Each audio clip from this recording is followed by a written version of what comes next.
माडगाळ अंकलगी म्हैसाळ बंदिस्त पाईपलाईनचे काम झाले अखेर सुरू। तुकाराम बाबासह ग्रामस्थांनी साजरा केला आनंदोत्सव। जत माडगाळ अंकलगी म्हैसाळ बंदिस्त पाईपलाईनचे काम सुरू झाल्यानंतर कामाची पाणी करून हबहबत तुकाराम बाबा महाराज व ग्रामस्थांनी आनंदोत्सव साजरा केला। जत तालुक्यातील मैत्राहून माडगाळ तलावात व त्यानंतर माडगाळहून वसपेट गुड्डापूर अंकलगी तलावात म्हैसाळचे पाणी दाखल व्हावे यासाठी चिखलगी भुयार मठाचे मठाधिपती श्री संत बागडेबाबा मानव मित्र संघटनेचे सर्व श्री संत बागडेबाबा पाणी संघर्ष समितीचे प्रणेते हबहबत तुकाराम बाबा महाराज यांच्या नेतृत्वाखाली तीव्र आंदोलन करण्यात आले। या आंदोलनाला यश आले असून प्रत्यक्ष कामास सुरुवात करण्यात आली आहे। सदरचे काम सुरू करण्यासाठी मशीन माडगाळ येथे दाखल होताच सोमवारी दुपारी तुकाराम बाबा व ग्रामस्थांनी भेट देत प्रत्यक्षात कामाची सुरुवात झाली आहे की नाही याची पाहणी केली।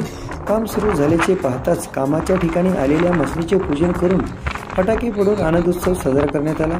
यावेळी अंकलगीचे माजी सरपंच मोहन गायकवाड, सोरडीचे सरपंच तानाजी पाटील, श्री संत बागडेबाबा मानव मित्र संघटनेचे पश्चिम महाराष्ट्र प्रमुख संजय धुमाळ, डॉक्टर रविकिरण मेत्री, महांते स्वामी, सलीम अफराद, बसवराज बिराजदार, गंगाय स्वामी, महेश भोसले, चन्नापावटी, नारायण कोरे यांच्यासह बागडेबाबा मानव मित्र व पाणी संघर्ष समितीचे सदस्य मोठ्या संख्येने उपस्थित होते।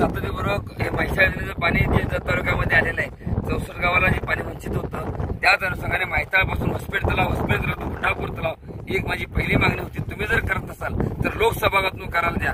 गुड्डापूरला लाखो भाविक त्या ठिकाणी येतात, अशा पद्धतीची मागणी केली आणि ती मागणी 2019 पासून 20, 21, 22, 23, 24 पासून सातत्यपूर्वक प्रत्येक 6 महिन्याला प्रत्येक महिन्याला या ठिकाणी जाऊन सातत्यपूर्वक त्याचा पाठपुरावा केला आणि 20हून अधिक आंदोलने केली।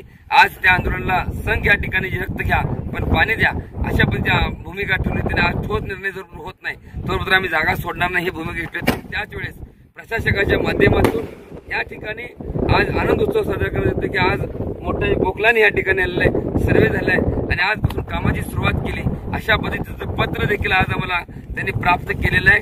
त्या पत्राच्या अनुषंगाने आज आमच्या अंकली गावातील ग्रामस्थ, संघ, बाकी परिसरातील सर्व मंडळी, मी एकटाच नाही, हे श्रेय या सर्व शेतकरी बांधवांनी ज्यांनी आम्हाला सहकार्य केलं त्या सर्वांचं आणि खरोखर हे आज आम्हाला पहिल्यांदा पाण्याचं यश प्राप्त झालेलं आहे। हे पाठपुरावा कारण ह्याच्यामध्ये ज्या पद्धतीने मागणी केली त्या पद्धतीची मागणी कुणी देखील तालुक्यातल्या मंडळींनी याच्यावरती हे पाणी येऊ शकत नाही असे अनेक पद्धतीचं म्हणणं होतं, पण आज ते सत्यात उतरलंय आणि आज आमचा आनंद गगनात मावण्याचा झालाय। हे पाणी आमच्या वसपेट तलाव असेल, गुड्डापूर तलाव असेल, संख तलाव, अंकली तलाव यामध्ये पाणी खळखळणार, कृष्णामाई अवतरणार, त्याचा आनंद आम्हाला गगनात मावण्याचा झालाय आणि काय सांगावं आणि काय नाही आम्ही आज भारावून गेलोय। धन्यवाद। जो पाण्याचा लढा तुकाराम बाबांच्या नेतृत्वाखाली जे संघमध्ये ते रस्ता रोको आंदोलन आणि अंकलगीमध्ये ज्यावेळेला रक्त घ्या पण पाणी द्या हे आंदोलनाला कुठेतरी आज यश आलेलं दिसते।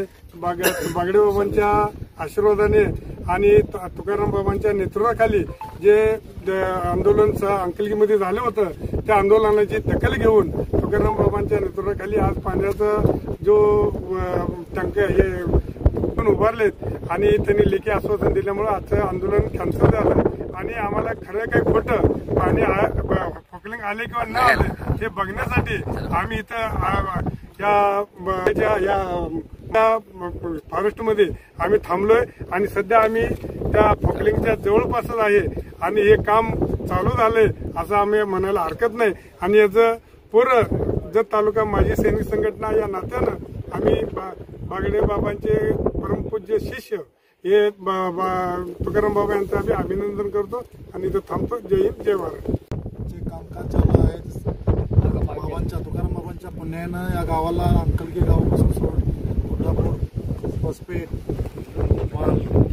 राजबाजवाडी या सर्व गोंदेवाडी असं संघ अशा तऱ्हेचे जाणाऱ्या पाण्याला जे वाचा फोडण्याचं काम आहे तुकाराम बाबाजींनी केलेलं आहे। सर्व शेतकऱ्यांच्या सहकार्याने सहकारी पद्धतीला घेऊन त्यांच्या पुण्यानं केलेल्या कष्टाला आज यश आलेलं आहे आणि शासनाकडून आज सुसज्ज असे कामाला सुरुवात झाली असून पोकलन दिलेलं असून काम सुरुवात केलेलं आहे आजपासून आणि बाबाजीच्या पुण्यानं हे सगळं काम झालेलं असल्यामुळं आम्ही सर्व शेतकरी या वतीनं बाबाजींचा हार्दिक अभिनंदन, आभार मानून या ठिकाणी थांबतो। जय हिंद, जय महाराष्ट्र।